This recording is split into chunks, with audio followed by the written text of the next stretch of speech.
ಓಂ ಶಾಂತಿ. ಇಂದಿನ ದಿನಾಂಕ 19/8/21. ಮಧುರ ಮಕ್ಕಳೇ, ನೀವು ಸತ್ಯ ಸತ್ಯ ರಾಜ ಋಷಿ ರಾಜಯೋಗಿಗಳಾಗಿದ್ದೀರಿ. ನೀವು ರಾಜ್ಯ ಪದವಿಗಾಗಿ ಅವಶ್ಯವಾಗಿ ಪವಿತ್ರರಾಗಬೇಕಾಗಿದೆ. ಪ್ರಶ್ನೆ: ಯಾವ ಗಮನವು ರಾಜ್ಯ ಪದವಿಗೆ ಯೋಗ್ಯರನ್ನಾಗಿ ಮಾಡುತ್ತದೆ? ಉತ್ತರ: ಒಂದು ವೇಳೆ ವಿದ್ಯೆಯ ಮೇಲೆ ಸಂಪೂರ್ಣ ಗಮನವೂ ಇದೆ ಎಂದರೆ ರಾಜ್ಯ ಭಾಗ್ಯವು ಪ್ರಾಪ್ತಿಯಾಗುತ್ತದೆ. ತಂದೆಗೆ ಏನನ್ನು ತಿಳಿಸುವರೋ ಅದನ್ನು ಚೆನ್ನಾಗಿ ಕೇಳಿ ಧಾರಣೆ ಮಾಡಿರಿ.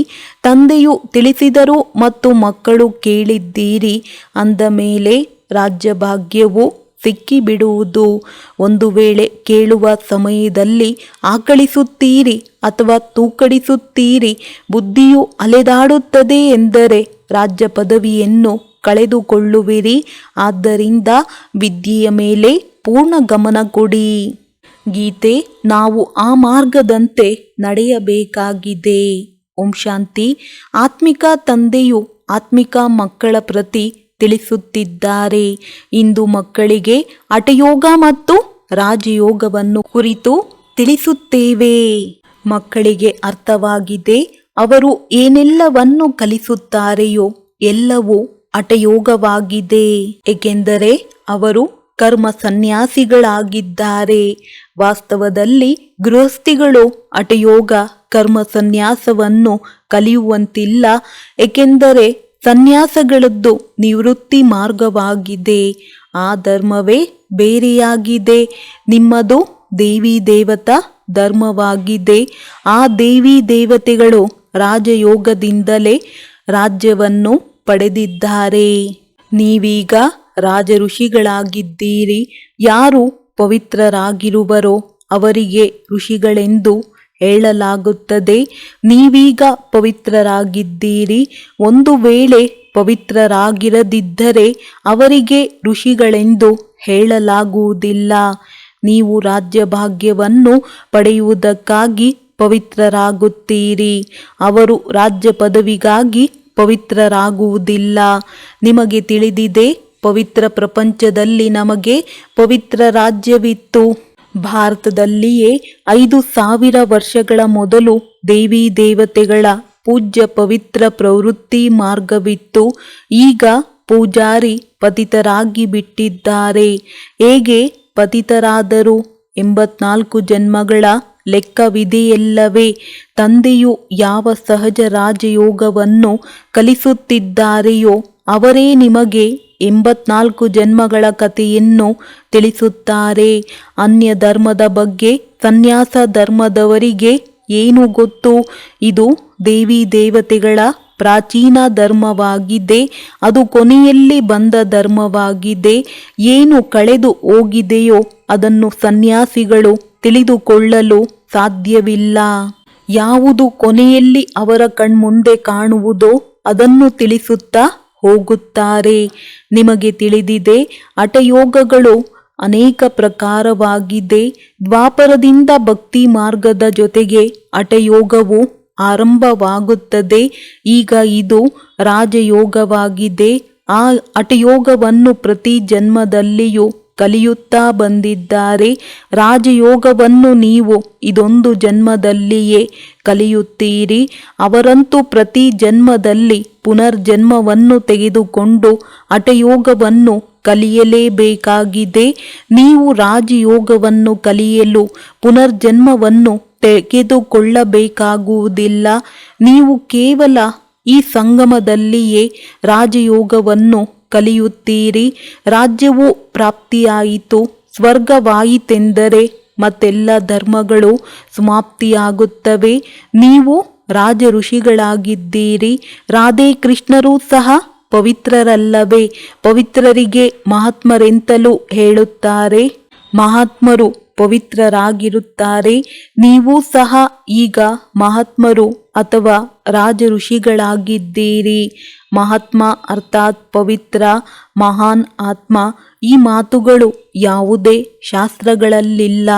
ಶಾಸ್ತ್ರಗಳು ಕೊನೆಯಲ್ಲಿ ರಚಿಸಲ್ಪಡುತ್ತವೆ, ಕಥೆಗಳ ರೂಪದಲ್ಲಿ ಬರೆಯುತ್ತಾರೆ. ಯಾವುದು ಕಳೆದು ಹೋಗಿರುತ್ತದೆಯೋ ಅದನ್ನು ಕುಳಿತು ಹಠದಂತೆ ಬರೆಯುತ್ತಾರೆ. ಸತ್ಯವಂತೂ ಏನೂ ಇಲ್ಲ. ಈಗ ತಂದೆಯು ಮಕ್ಕಳಿಗೆ ಸನ್ಮುಖದಲ್ಲಿ ಓದಿಸುತ್ತಾರೆ. ನಂತರ ಇವರದ್ದು ಚರಿತ್ರೆಯಾಗುತ್ತದೆ. ಯಾದವರು, ಕೌರವರು, ಪಾಂಡವರಿದ್ದರು. ಅಂದ ಮೇಲೆ ಅವಶ್ಯವಾಗಿ ಸಂಗಮದಲ್ಲಿಯೇ ಇರಲು ಸಾಧ್ಯ. ಸಂಗಮ ಯುಗದ ಚರಿತ್ರೆಯನ್ನು ಅವರು ಬರೆದಿದ್ದಾರೆ. ಹಬ್ಬಗಳೆಲ್ಲವೂ ಈ ಸಂಗಮ ಯುಗದ್ದಾಗಿದೆ. ರಕ್ಷಾಬಂಧನವೂ ಸಹ ಪವಿತ್ರತೆಯ ಮೇಲಿದೆ. ನಂತರದಲ್ಲಿ ಅದರ ನೆನಪಾರ್ಥವು ನಡೆಯುತ್ತದೆ. ಇಲ್ಲಿ ತಂದೆಯು ಎಲ್ಲರನ್ನೂ ಪವಿತ್ರರನ್ನಾಗಿ ಮಾಡಿ ಪ್ರತಿಜ್ಞೆ ಮಾಡಿಸುತ್ತಾರೆ. ಸಿಖ್ಖರು ಕಂಕಣವನ್ನು ಧರಿಸುತ್ತಾರೆ. ಅದು ಸಹ ಪವಿತ್ರತೆಯ ಸಂಕೇತವಾಗಿದೆ. ಹಿಂದೂ ಜನರು ಜನಿವಾರವನ್ನು ಧರಿಸುತ್ತಾರೆ. ಅದು ಸಹ ಪವಿತ್ರತೆಯ ಸಂಕೇತವಾಗಿದೆ. ಆದರೆ ಅವರು ಪವಿತ್ರರಾಗಿರುವುದಿಲ್ಲ. ಶ್ರೀರಕ್ಷೆಯನ್ನು ಕಟ್ಟಿಸಿಕೊಳ್ಳುತ್ತಾರೆ, ಆದರೆ ಅರ್ಥವನ್ನು ತಿಳಿದುಕೊಂಡಿಲ್ಲ. ಇಂದಿನ ಕಾಲದಲ್ಲಿ ಬ್ರಾಹ್ಮಣರು ಶ್ರೀರಕ್ಷೆಯನ್ನು ಕಟ್ಟುತ್ತಿದ್ದರು. ಆದರೆ ಈಗ ಸಹೋದರಿಯು ಸಹೋದರನಿಗೆ ಶ್ರೀರಕ್ಷೆಯನ್ನು ಕಟ್ಟುತ್ತಾಳೆ. ಅದಕ್ಕಾಗಿ ಸಹೋದರನು ಹಣ ಕೊಡುತ್ತಾರೆ. ಇದೆಲ್ಲವೂ ಈಗ ಫ್ಯಾಷನ್ ಬಂದಿದೆ. ವಾಸ್ತವದಲ್ಲಿ ಇದು ಪವಿತ್ರತೆಯ ಮಾತಾಗಿದೆ. ತಂದೆಯು ತಿಳಿಸುತ್ತಾರೆ, ಮಕ್ಕಳೇ, ಕಾಮ ಮಹಾ ಶತ್ರುವಾಗಿದೆ. ಆ ಬ್ರಾಹ್ಮಣರು ಈ ರೀತಿ ತಿಳಿಸುವುದಿಲ್ಲ. ಈಗ ಬೇಹದ್ದಿನ ತಂದೆಯು ಹೇಳುತ್ತಾರೆ, ಮಕ್ಕಳೇ, ನಾವು ಪವಿತ್ರರಾಗಿರುತ್ತೇವೆ ಎಂದು ವಿಕಾರದಲ್ಲಿ ಹೋಗುವುದಿಲ್ಲವೆಂದು ಪ್ರತಿಜ್ಞೆ ಮಾಡಿರಿ. ತಾವು ಬಂದು ಪತಿತರನ್ನು ಪಾವನ ಮಾಡಿ ಎಂದೇ ನನ್ನನ್ನು ಕರೆಯುತ್ತೀರಿ. ಸತ್ಯ ತ್ರೇತಾಯುಗದಲ್ಲಿ ಯಾರೂ ಕರೆಯುವುದಿಲ್ಲ. ಅದು ರಾಮರಾಜ್ಯ, ಇದು ರಾವಣ ರಾಜ್ಯವಾಗಿದೆ. ರಾಮರಾಜ್ಯದಲ್ಲಿ ಪಂಚವಿಕಾರಗಳಿರುವುದಿಲ್ಲ. ಯಥಾ ರಾಜ ರಾಣಿ ತಥಾ ಪ್ರಜಾ. ಈಗ ನೀವು ಮಕ್ಕಳೇ ತಿಳಿದುಕೊಂಡಿದ್ದೀರಿ. ನಾವು ತಂದೆಯಿಂದ ಸ್ವರ್ಗದ ರಾಜ್ಯ ಭಾಗ್ಯವನ್ನು ತೆಗೆದುಕೊಳ್ಳುತ್ತಿದ್ದೇವೆ. ಈ ನರಕದಿಂದ ಖಂಡಿತವಾಗಿಯೂ ಹೋಗಬೇಕಾಗಿದೆ. ಪಾವನರನ್ನಾಗಿ ಮಾಡಿ ಸ್ವರ್ಗದಲ್ಲಿ ಕರೆದುಕೊಂಡು ಹೋಗಲು ಬಂದಿದ್ದಾರೆ ಅಂದ ಮೇಲೆ ನಾವೇಕೆ ಪಾವನರಾಗಬಾರದು? ಅವರದ್ದು ಅನೇಕ ಪ್ರಕಾರದ ಹಠಯೋಗಗಳಿದೆ. ಜೈಪುರದ ಮ್ಯೂಸಿಯಂನಲ್ಲಿ ಹೋಗಿ ನೋಡಿರಿ. ಎಷ್ಟೊಂದು ಪ್ರಕಾರದ ಹಠಯೋಗಿಗಳ ಚಿತ್ರವಿದೆ. ಅದರಿಂದ ಆಗುವುದೇನೂ ಇಲ್ಲ. ಇನ್ನು ಏಣಿಯನ್ನು ಕೆಳಗಿಳಿಯುತ್ತಲೇ ಹೋಗುತ್ತಾರೆ. ತಂದೆಯು ತಿಳಿಸಿದ್ದಾರೆ, ಭಾರತವು ಯಾವಾಗ ಪತಿತವಾಗುತ್ತದೆಯೋ, ರಾವಣನ ರಾಜ್ಯವಾಗುತ್ತದೆಯೋ, ಆಗ ಧರಣಿಯು ಅಲುಗಾಡತೊಡಗುತ್ತದೆ. ಚಿನ್ನದ ಮೆಹಲುಗಳೆಲ್ಲವೂ ಕೆಳಗೆ ಹೊರಟು ಹೋಗುತ್ತವೆ. ಮೆಹಲು ಮೊದಲಾದವುಗಳನ್ನು ಯಾರೂ ಲೂಟಿ ಮಾಡಲಿಲ್ಲ. ಆ ಇಸ್ಲಾಮಿಗಳು ಕೇವಲ ಮಂದಿರಗಳನ್ನು ಲೂಟಿ ಮಾಡಿದ್ದಾರೆ. ಕೆಲವು ಚಿನ್ನಾಭರಣಗಳನ್ನು ತೆಗೆದುಕೊಂಡು ಹೋಗಿದ್ದಾರೆ. ಆಭರಣಗಳ ಆಸಕ್ತಿ ಎಲ್ಲರಿಗಿಂತ ಹೆಚ್ಚು ಆಸಕ್ತಿ ನಿಮಗಿದೆ. ನೀವು ಸ್ವರ್ಗದಲ್ಲಿ ಬರುತ್ತಿದ್ದಂತೆಯೇ ಆಭರಣಗಳನ್ನು ಧರಿಸುತ್ತೀರಿ, ರಾಜ್ಯಭಾರ ಮಾಡುತ್ತೀರಿ. ಅನ್ಯ ಧರ್ಮದವರು ಬರುತ್ತಿದ್ದಂತೆಯೇ ರಾಜ್ಯಭಾರ ಮಾಡುವುದಿಲ್ಲ. ನೀವು ಬೇಹದ್ದಿನ ತಂದೆಯಿಂದ ಸ್ವರ್ಗದ ರಾಜಧಾನಿಯ ಆಸ್ತಿಯನ್ನು ಪಡೆಯುತ್ತೀರಿ. ಅಂದಾಗ ತಂದೆಯು ಕುಳಿತು ಇದೆಲ್ಲವನ್ನು ತಿಳಿಸುತ್ತಾರೆ. ಇವರು ಗೀತೆಯನ್ನು ಓದಿ ತಿಳಿಸುವುದಿಲ್ಲ. ಗೀತೆಯಲ್ಲಿ ಏನೆಲ್ಲವನ್ನು ಓದಿ ಬರೆದಿದ್ದಾರೆಯೋ ಅದೆಲ್ಲವನ್ನು ನಾನು ಹೇಳಲಿಲ್ಲ. ಆ ಮನುಷ್ಯರು ನನ್ನ ಮಹಾವಾಕ್ಯಗಳನ್ನು ನಂತರದಲ್ಲಿ ಕುಳಿತು ಶಾಸ್ತ್ರಗಳ ರೂಪದಲ್ಲಿ ಬರೆದಿದ್ದಾರೆ.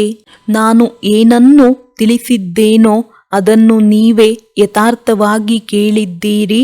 ನಂತರ ಹೋಗಿ ರಾಜ್ಯಭಾರ ಮಾಡಿದ್ದೀರಿ. ಅಲ್ಲಿ ಈ ಜ್ಞಾನ ಇರುವುದಿಲ್ಲ. ಇಲ್ಲಂತೂ ತಂದೆಯು ಶಿಕ್ಷಕನಾಗಿ ಶಿಕ್ಷಣವನ್ನು ಕೊಡುತ್ತಾರೆ. ತಂದೆಯು ಹಿಂದಿ ಭಾಷೆಯಲ್ಲಿಯೇ ತಿಳಿಸುತ್ತಾರೆ. ಇಲ್ಲಿ ಎಲ್ಲರೂ ಹಿಂದಿ ಹೇಳುತ್ತಿರುತ್ತಾರಲ್ಲವೇ? ಯಾವುದು ಅವರ ಭಾಷೆಯಾಗಿರುವುದೋ ಅದನ್ನು ಹೇಳುತ್ತಿರುತ್ತಾರೆ. ವಾಸ್ತವದಲ್ಲಿ ಪ್ರಾಚೀನ ಭಾಷೆಯು ಹಿಂದಿಯಾಗಿದೆ, ಸಂಸ್ಕೃತವಲ್ಲ. ಈ ಸಂಸ್ಕೃತವು ಶಂಕರಾಚಾರ್ಯರ ನಂತರ ಬಂದಿರುವುದಾಗಿದೆ.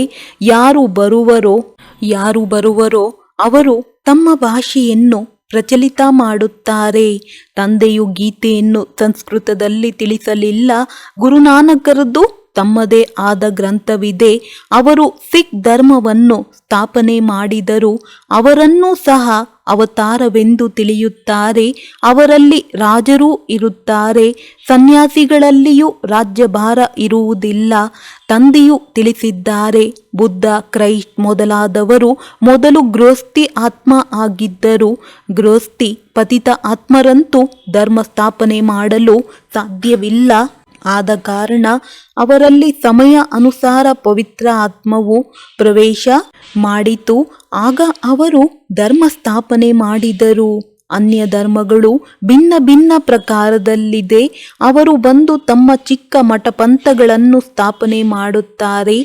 ವೃಕ್ಷದ ಚಿತ್ರದಲ್ಲಿಯೂ ತೋರಿಸಿದ್ದಾರಲ್ಲವೇ ಅಂದಾಗ ಹಠಯೋಗ ಮತ್ತು ರಾಜಯೋಗದಲ್ಲಿ ಬಹಳ ಅಂತರವಿದೆ. ಈ ಮಾತುಗಳನ್ನು ತಿಳಿದುಕೊಳ್ಳಬೇಕಾಗಿದೆ. ಯಾರಿಗೆ ಇವು ಅರ್ಥವಾಗುವುದಿಲ್ಲವೋ ಅವರು ತೂಕಡಿಸುತ್ತಾ ಇರುತ್ತಾರೆ ಅಥವಾ ಆಕಳಿಸುತ್ತಾ ಇರುತ್ತಾರೆ. ಇಲ್ಲಂತೂ ನಿಮಗೆ ಖಜಾನೆಯು ಸಿಗುತ್ತದೆ. ಬಹಳ ದೊಡ್ಡ ಸಂಪಾದನೆ ಇದೆ. ನೀವು ರತ್ನಗಳಿಂದ ಜೋಳಿಗೆಯನ್ನು ತುಂಬಿಸಿಕೊಳ್ಳುತ್ತೀರಿ. ಅಂದ ಮೇಲೆ ಇಲ್ಲಿ ಕಣ್ಣುಗಳನ್ನು ತೆರೆದು ಕೇಳಬೇಕಾಗಿದೆ. ಆಕಳಿಸುತ್ತಾ ಇರುತ್ತೀರಿ ಅಥವಾ ಬುದ್ಧಿಯು ಹೊರಗಡೆ ಅಲೆದಾಡುತ್ತಾ ಇದ್ದರೆ ಅವರು ರಾಜ್ಯವನ್ನು ಪಡೆಯಲು ಸಾಧ್ಯವಿಲ್ಲ. ನೀವು ರಾಜ ಋಷಿಗಳಾಗಿದ್ದೀರಿ. ರಾಜ್ಯಭಾಗ್ಯವನ್ನು ಪ್ರಾಪ್ತಿ ಮಾಡಿಕೊಳ್ಳುವವರಾಗಿದ್ದೀರಿ. ತಂದೆಯೇ ರಾಜಧಾನಿಯನ್ನು ಸ್ಥಾಪನೆ ಮಾಡುತ್ತಾರೆ. ಶ್ರೀಕೃಷ್ಣನು ಮಾಡುವುದಿಲ್ಲ. ಕೃಷ್ಣನು ಸಹ ತಂದೆಯ ಆಸ್ತಿಯನ್ನು ಪಡೆದುಕೊಳ್ಳುತ್ತಾನೆ. ನಿಮ್ಮ ತಂದೆಯು ನಿರಾಕಾರನಾಗಿದ್ದಾರೆ. ಅವರಿಂದ ವಿಶ್ವದ ರಾಜ್ಯ ಪದವಿಯ ಆಸ್ತಿಯನ್ನು ಪಡೆಯುತ್ತಿದ್ದೀರಿ. ನೀವು ಎಷ್ಟೊಂದು ಸಾಹುಕಾರರಾಗಿದ್ದೀರಿ. ಇಲ್ಲಿ ಒಬ್ಬ ತಂದೆಯೇ ಬಂದು ರಾಜಯೋಗವನ್ನು ಕಲಿಸುತ್ತಾರೆ. ಅದರಲ್ಲಿಯೂ ನೀವು ತಿನ್ನಿರಿ, ಕುಡಿಯಿರಿ, ತಿರುಗಾಡಿರಿ. ಕೇವಲ ತಂದೆಯನ್ನು ನೆನಪು ಮಾಡಿರಿ. ಸಾಹುಕಾರರು ಅವಶ್ಯವಾಗಿ ಚೆನ್ನಾಗಿ ತಿನ್ನುತ್ತಾರೆ. ಅವರಂತೂ ತಮ್ಮ ಸಂಪಾದನೆಯ ಫಲವನ್ನು ತಿನ್ನುತ್ತಾರೆ. ಭಕ್ಷ್ಯ ಭೋಜನವನ್ನಾದರೂ ತಿನ್ನಿರಿ ಅಥವಾ ರೊಟ್ಟಿಯನ್ನಾದರೂ ತಿನ್ನಿರಿ, ಆದರೆ ತಂದೆಯನ್ನು ನೆನಪು ಮಾಡಿರಿ. ಬಲೆ ಏನನ್ನಾದರೂ ತಿನ್ನಿರಿ, ಹಣವಿರುವುದಾದರೂ ಏತಕ್ಕೆ?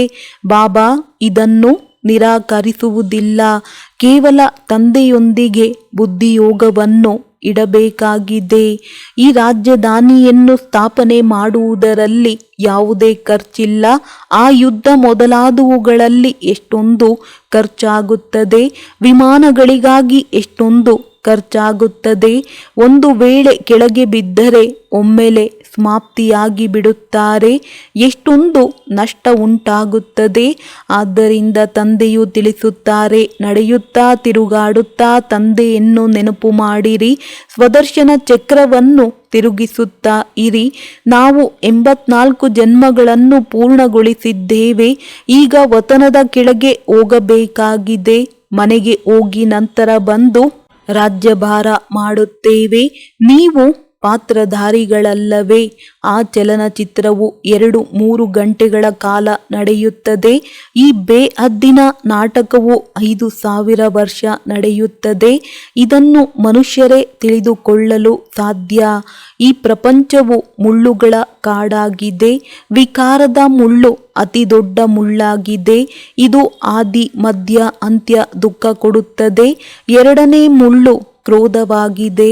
ಅದರ ಗುರುತು ಈ ಮಹಾಭಾರತ ಯುದ್ಧವನ್ನು ನೋಡಿರಿ. ಯಾವುದೇ ಮಾತಿನಲ್ಲಿ ಕ್ರೋಧ ಬಂದರೆ ಸಾಕು, ಕೂಡಲೇ ಬಾಂಬುಗಳನ್ನು ಹಾಕಲು ಆರಂಭಿಸುತ್ತಾರೆ. ಈಗಂತೂ ಇಂತಿಂತಹ ಬಾಂಬುಗಳನ್ನು ತಯಾರಿಸಿದ್ದಾರೆ. ಅದರ ಮಾತೆ ಕೇಳಬೇಡಿ. ಸತ್ಯಯುಗದಲ್ಲಿ ಯಾವುದೇ ಯುದ್ಧ ಇತ್ಯಾದಿಗಳಾಗುವುದಿಲ್ಲ. ಸಂಗಮದಲ್ಲಿ ಈ ಮಹಾಭಾರತ ಯುದ್ಧವನ್ನು ತೋರಿಸಿದ್ದಾರೆ. ಮತ್ಯಾವುದೇ ಶಾಸ್ತ್ರಗಳಲ್ಲಿ ಯುದ್ಧದ ಮಾತಿಲ್ಲ. ಅಲ್ಲಂತೂ ನೀವು ಇಡೀ ವಿಶ್ವದ ಮಾಲೀಕರಾಗಿರುತ್ತೀರಿ. ಯುದ್ಧದ ಮಾತಿರಲು ಸಾಧ್ಯವಿಲ್ಲ. ಶಾಸ್ತ್ರಗಳಲ್ಲಿ ಅಸುರರು ಮತ್ತು ದೇವತೆಗಳ ಯುದ್ಧವನ್ನು ತೋರಿಸಿದ್ದಾರೆ. ಆದರೆ ದೇವತೆಗಳು ಅಹಿಂಸಕರಾಗಿದ್ದಾರೆ. ನೀವು ಯೋಗಬಲದಿಂದ ವಿಶ್ವದ ಮಾಲೀಕರಾಗುತ್ತೀರಿ. ಇದು ಶಾಂತಿಯ ಬಲವಾಗಿದೆ. ಇದರಲ್ಲಿ ನೀವು ಏನನ್ನೂ ಹೇಳುವಂತಿಲ್ಲ. ನೆನಪಿನ ಬಲದಿಂದ ನೀವು ತಂದೆಯಿಂದ ವಿಶ್ವದ ರಾಜ್ಯಭಾಗ್ಯವನ್ನು ತೆಗೆದುಕೊಳ್ಳುತ್ತೀರಿ. ಅಂತರವು ನೋಡಿ ಎಷ್ಟಿದೆ. ವಿಜ್ಞಾನದ ಬಲದಿಂದ ವಿನಾಶವಾಗುತ್ತದೆ. ಮತ್ತೆ ಅದೇ ವಿಜ್ಞಾನದಿಂದ ನೀವು ಸತ್ಯಯುಗದಲ್ಲಿ ಸುಖವನ್ನು ನೋಡುತ್ತೀರಿ. ವಿಜ್ಞಾನದಿಂದ ಅನ್ವೇಷಣೆ ಮಾಡುತ್ತಾರೆ, ಅದನ್ನು ಸುಖಕ್ಕಾಗಿಯೇ ಮಾಡುತ್ತಾರೆ. ವಿಜ್ಞಾನದವರು ಸಹ ಬಂದು ಜ್ಞಾನವನ್ನು ತೆಗೆದುಕೊಳ್ಳುತ್ತಾರೆ. ಪ್ರದರ್ಶನಿಗೆ ಎಲ್ಲರೂ ಬರುತ್ತಾರೆ. ಮುಂದೆ ಹೋದಂತೆ ಎಲ್ಲರೂ ಬರುವರು. ನಿಮ್ಮ ಈ ಶಾಂತಿಯ ಶಕ್ತಿಯ ಪ್ರಭಾವವು ಬೀರುವುದು. ಗೀತೆಯ ಭಗವಂತ ಯಾರು ಎಂದು ನೀವು ಪ್ರಶ್ನೆಯನ್ನು ಕೇಳುತ್ತೀರಿ. ಈ ರೀತಿ ಮತ್ಯಾರೂ ಕೇಳಲು ಸಾಧ್ಯವಿಲ್ಲ. ಎಲ್ಲಿ ಈ ಪ್ರಶ್ನೆಗಳನ್ನು ಬರೆಯುವಿರೋ ಅದರ ಜೊತೆಗೆ ಚಿತ್ರಗಳನ್ನು ಕೊಡಿ. ಗೀತೆಯ ಭಗವಂತ ಪರಂಪಿತ ಪರಮಾತ್ಮನೋ ಅಥವಾ ಶ್ರೀಕೃಷ್ಣನೋ? ಶ್ರೀಕೃಷ್ಣನು ಪೂರ್ಣ 84 ಜನ್ಮಗಳನ್ನು ತೆಗೆದುಕೊಳ್ಳುತ್ತಾನೆ. ಪತಿತರಿಂದ ಪಾವನರನ್ನಾಗಿ ಮಾಡುವವರು ತಂದೆಯೇ ಆಗಿದ್ದಾರೆ. ಕೃಷ್ಣನ ಆತ್ಮವಂತೂ 84 ಜನ್ಮಗಳನ್ನು ತೆಗೆದುಕೊಂಡು ಪತಿತನಾಗಿದೆ. ಅವರಿಗೆ ತಂದೆಯು ತಿಳಿಸುತ್ತಾರೆ, ನೀವು 84 ಜನ್ಮಗಳನ್ನು ತೆಗೆದುಕೊಂಡಿದ್ದೀರಿ. ನೀವು ನಿಮ್ಮ ಜನ್ಮಗಳನ್ನು ಅರಿತುಕೊಂಡಿಲ್ಲ. ನಾವು 84 ಜನ್ಮಗಳನ್ನು ಹೇಗೆ ತೆಗೆದುಕೊಳ್ಳುತ್ತೇವೆ ಎಂಬುದನ್ನು ಪಾತ್ರಧಾರಿಗಳಿಗೆ ತಿಳಿದಿರಬೇಕಲ್ಲವೇ? ಸನ್ಯಾಸಿಗಳ ಧರ್ಮವೇ ಬೇರೆಯಾಗಿದೆ. ಭಾರತವಾಸಿಗಳಿಗೆ ತಮ್ಮ ಧರ್ಮದ ಬಗ್ಗೆ ಅರಿವಿಲ್ಲದ ಕಾರಣ ಅನ್ಯ ಧರ್ಮಗಳಲ್ಲಿ ಹೋಗುತ್ತಿರುತ್ತಾರೆ. ಯಾವ ಗುರುವಿನ ಆಶೀರ್ವಾದದಿಂದಾದರೂ ಯಾರಿಗಾದರೂ ಹಣ ಸಿಕ್ಕಿತೆಂದರೆ ಅವರ ಹಿಂದೆ ಬೀಳುತ್ತಾರೆ. ಮತ್ತೆ ದಿವಾಳಿಯಾದರೆ ಅದು ಭಗವಂತನ ಇಚ್ಛೆ ಎಂದು ಹೇಳುತ್ತಾರೆ. ಗಂಡು ಮಗುವಾಯಿತೆಂದರೆ ಬಹಳ ಖುಷಿಯಾಗುತ್ತದೆ. ಒಂದು ವೇಳೆ 10-12 ದಿನಗಳ ನಂತರ ಮಗು ಸತ್ತು ಹೋಯಿತೆಂದರೆ ಇದು ಈಶ್ವರನ ಲೀಲೆ ಎಂದು ಹೇಳುತ್ತಾರೆ. ಇವರನ್ನು ಬದುಕಿಸುವುದು ನಮ್ಮ ಕೈಯಲ್ಲಿಲ್ಲ ಎನ್ನುತ್ತಾರೆ. ಬ್ರಹ್ಮ ತಂದೆಯು ಇಂತಹ ಅನೇಕ ಉದಾಹರಣೆಗಳನ್ನು ನೋಡಿದ್ದಾರೆ. ಇಂಥವರು ಅನೇಕರಿದ್ದಾರೆ. ಇಲ್ಲಂತೂ ತಂದೆಯು ಕುಳಿತಿದ್ದಾರೆ.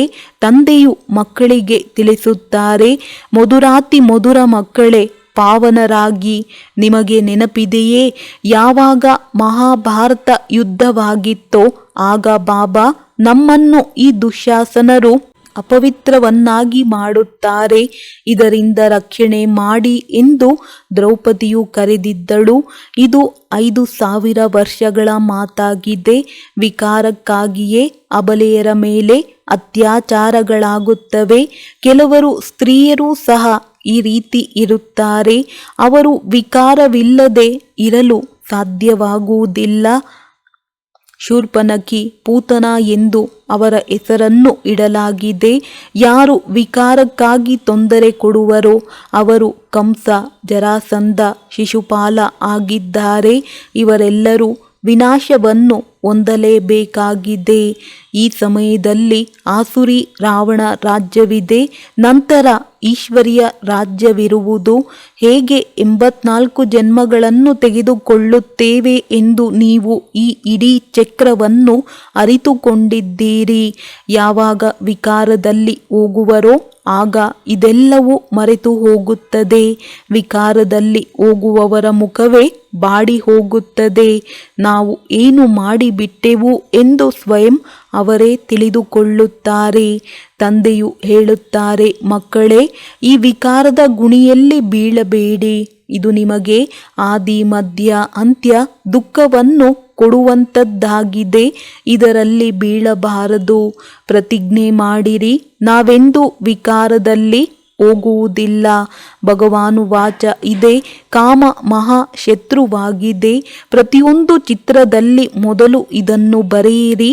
ಜ್ಞಾನಸಾಗರ ಪತಿತ ಪಾವನ ಗೀತಾ ಜ್ಞಾನದಾತ ಶಿವ ಭಗವಾನು ವಾಚ. ಈ ರೀತಿ ಬರೆದಾಗ ಕೃಷ್ಣನ ಹೆಸರೇ ಹೊರಟು ಹೋಗುವುದು. ನಮಗೆ ಗೀತೆಯ ಭಗವಂತನೇ ಕುಳಿತು ಇದನ್ನು ತಿಳಿಸುತ್ತಾರೆ. ಅದೇ ಜ್ಞಾನವನ್ನು ನಾವು ತೆಗೆದುಕೊಳ್ಳುತ್ತೇವೆ. ಭಗವಂತನೇ ಬಂದು ಹೊಸ ಪ್ರಪಂಚವನ್ನು ಸ್ಥಾಪನೆ ಮಾಡುತ್ತಾರೆ. ಮತ್ತೆ ಹಳೆಯ ಪ್ರಪಂಚದ ವಿನಾಶವಾಗುತ್ತದೆ. ಇದು ರುದ್ರ ಜ್ಞಾನ ಯಜ್ಞವಲ್ಲವೇ? ಇದಕ್ಕೆ ಮೂಲ ಶಿವತಂದೆಯಾಗಿದ್ದಾರೆ. ರುದ್ರ ತಂದೆ ಎಂದು ಹೇಳುವುದಿಲ್ಲ. ಬಾಂಬೆಯಲ್ಲಿ ಬಬುಲ್ನಾಥನ ಮಂದಿರವೂ ಇದೆ. ಮುಳ್ಳುಗಳಿಗೆ ಬಬುಲ್ ಎಂದು ಹೇಳಲಾಗುತ್ತದೆ. ಅಂದ ಮೇಲೆ ಬಬುಲ್ನಾಥ ಎಂಬ ಹೆಸರನ್ನು ಏಕೆ ಇಟ್ಟಿದ್ದಾರೆ? ಇದನ್ನು ಯಾರು ತಿಳಿದುಕೊಂಡಿಲ್ಲ. ಚಿತ್ರವಂತೂ ಶಿವನದ್ದಾಗಿದೆ. ಬಾಕಿ ಅದಕ್ಕೆ ಅನೇಕ ಹೆಸರುಗಳನ್ನು ಇಟ್ಟು ಬಿಟ್ಟಿದ್ದಾರೆ. ಶಿವತಂದೆಯೇ ಬಂದು ಮುಳ್ಳುಗಳ ಕಾಡನ್ನು ಹೂದೋಟವನ್ನಾಗಿ ಮಾಡುತ್ತಾರೆ. ಅವರೇ ನಿಮ್ಮ ತಂದೆಯಾಗಿದ್ದಾರೆ. ಅವರ ಹೆಸರಾಗಿದೆ ಶಿವ. ಶಿವ ಪರಮಾತ್ಮಾಯ ನಮಃ, ಬ್ರಾಹ್ಮಣ ದೇವಿ ದೇವತಾಯ ನಮಃ ಶಬ್ದವು ಸಂಪೂರ್ಣ ಸ್ಪಷ್ಟವಾಗಿದೆ. ಆ ಪರಂಪಿತ ಪರಮಾತ್ಮನೇ ಕುಳಿತು ಈಗ ಈ ರಥದ ಮೂಲಕ ತಿಳಿಸುತ್ತಿದ್ದಾರೆ. ಹೇಗೆ ಲೌಕಿಕ ತಂದೆಯು ತಿಳಿಸುತ್ತಾರಲ್ಲವೇ? ಮಕ್ಕಳೇ, ನನ್ನ ಕುಲಕ್ಕೆ ಕಳಂಕ ತರಬೇಡಿ, ಯಾವುದೇ ಕೆಟ್ಟ ಕೆಲಸವನ್ನು ಮಾಡಬೇಡಿ ಎಂದು. ಅದೇ ರೀತಿ ಈ ತಂದೆಯೂ ಸಹ ಹೇಳುತ್ತಾರೆ, ಮಕ್ಕಳೇ, ವಿಕಾರದಲ್ಲಿ ಹೋಗಬೇಡಿರಿ. ಪವಿತ್ರರಾಗದೆ ಸ್ವರ್ಗದಲ್ಲಿ ಶ್ರೇಷ್ಠ ಪದವಿಯನ್ನು ಪಡೆಯಲು ಸಾಧ್ಯವಿಲ್ಲ. ನೀವು ಬಹಳ ದೊಡ್ಡ ಸಂಪಾದನೆಯನ್ನು ಮಾಡಿಕೊಳ್ಳುತ್ತಿದ್ದೀರಿ. ಉಳಿದೆಲ್ಲರೂ ಕಳೆದುಕೊಳ್ಳುತ್ತಿದ್ದಾರೆ. ಬಲೆ ಯಾರ ಬಳಿಯಾದರೂ ಪದಮದಷ್ಟಿರಬಹುದು. ದೊಡ್ಡ ದೊಡ್ಡ ಮೆಹಲುಗಳನ್ನು ಕಟ್ಟಿಸುತ್ತಿದ್ದಾರೆ. ಲಕ್ಷಾಂತರ ರೂಪಾಯಿಗಳನ್ನು ಖರ್ಚು ಮಾಡುತ್ತಾರೆ. ಆದರೆ ನಿಮಗೆ ತಿಳಿದಿದೆ, ಇದೆಲ್ಲವೂ ಸಮಯದ ವ್ಯರ್ಥವಾಗಿದೆ. ಇದೇನು ಕೆಲಸಕ್ಕೆ ಬರುವುದಿಲ್ಲ. ಎಲ್ಲವೂ ಸಮಾಪ್ತಿಯಾಗಿ ಬಿಡುವುದು. ಇನ್ನು 10-12 ಸಾವಿರ ವರ್ಷಗಳು ನಡೆಯುತ್ತದೆ ಎಂದು ಅವರು ತಿಳಿದುಕೊಳ್ಳುತ್ತಾರೆ. ಆದರೆ ನಿಮಗೆ ಗೊತ್ತಿದೆ, ಮೃತ್ಯುವು ಸನ್ಮುಖದಲ್ಲಿ ನಿಂತಿದೆ, ತಲೆಯ ಮೇಲೆ ನಿಂತಿದೆ. ಸ್ವಲ್ಪ ಸಮಯದಲ್ಲಿಯೇ ಈ ಭೂಕಂಪ ಇತ್ಯಾದಿಗಳು ಆಗಿ ಎಲ್ಲವೂ ಡೋಲಾಯಮಾನವಾಗಿ ಆಗಿಬಿಡುವುದು. ಭೂಕಂಪದಲ್ಲಿ ಅಸಂಖ್ಯಾತ ಜನರು ಸಾಯುತ್ತಾರೆ. ಈಗಂತೂ ವಿನಾಶವಾಗಲೇಬೇಕಾಗಿದೆ. ವಿನಾಶದ ಸಾಕ್ಷಾತ್ಕಾರ ಮತ್ತು ಸ್ಥಾಪನೆಯ ಸಾಕ್ಷಾತ್ಕಾರವನ್ನು ನೋಡಿದ್ದೀರಿ. ಈಗ ಮತ್ತೆ ಈ ಸ್ಥೂಲ ಕಣ್ಣುಗಳಿಂದ ನೋಡುತ್ತೀರಿ. ಭಕ್ತಿ ಮಾರ್ಗದಲ್ಲಿ ಏನೆಲ್ಲವನ್ನೂ ಮಾಡುತ್ತಾರೆ. ಆದರೆ ಯಾರು ವೈಕುಂಠದಲ್ಲಿ ಹೋಗಲು ಸಾಧ್ಯವಿಲ್ಲ. ಜ್ಞಾನವಿಲ್ಲದೆ ಸದ್ಗತಿ ಇಲ್ಲ. ಇವೆಲ್ಲವೂ ಭಕ್ತಿ ಮಾರ್ಗದ ಗೊಂಬೆಗಳಾಗಿವೆ. ಒಳ್ಳೆಯದು. ಮಧುರಾತಿ ಮಧುರ ಅಗಲಿ ಹೋಗಿ ಮರಳಿ ಸಿಕ್ಕಿರುವ ಮಕ್ಕಳ ಪ್ರತಿ ಮಾತ್ಪಿತಾ ಬಾಪ್ ದಾದಾರವರ ನೆನಪು, ಪ್ರೀತಿ ಹಾಗೂ ಸುಪ್ರಭಾತ. ಆತ್ಮಿಕ ಮಕ್ಕಳಿಗೆ ಆತ್ಮಿಕ ತಂದೆಯ ನಮಸ್ತೆ. ಧಾರಣೆಗಾಗಿ ಮುಖ್ಯ ಸಾರ. ಕುಲ ಕಳಂಕಿತ ಮಾಡುವಂತಹ ಯಾವುದೇ ಕೆಟ್ಟ ಕೆಲಸವನ್ನು ಮಾಡಬಾರದು.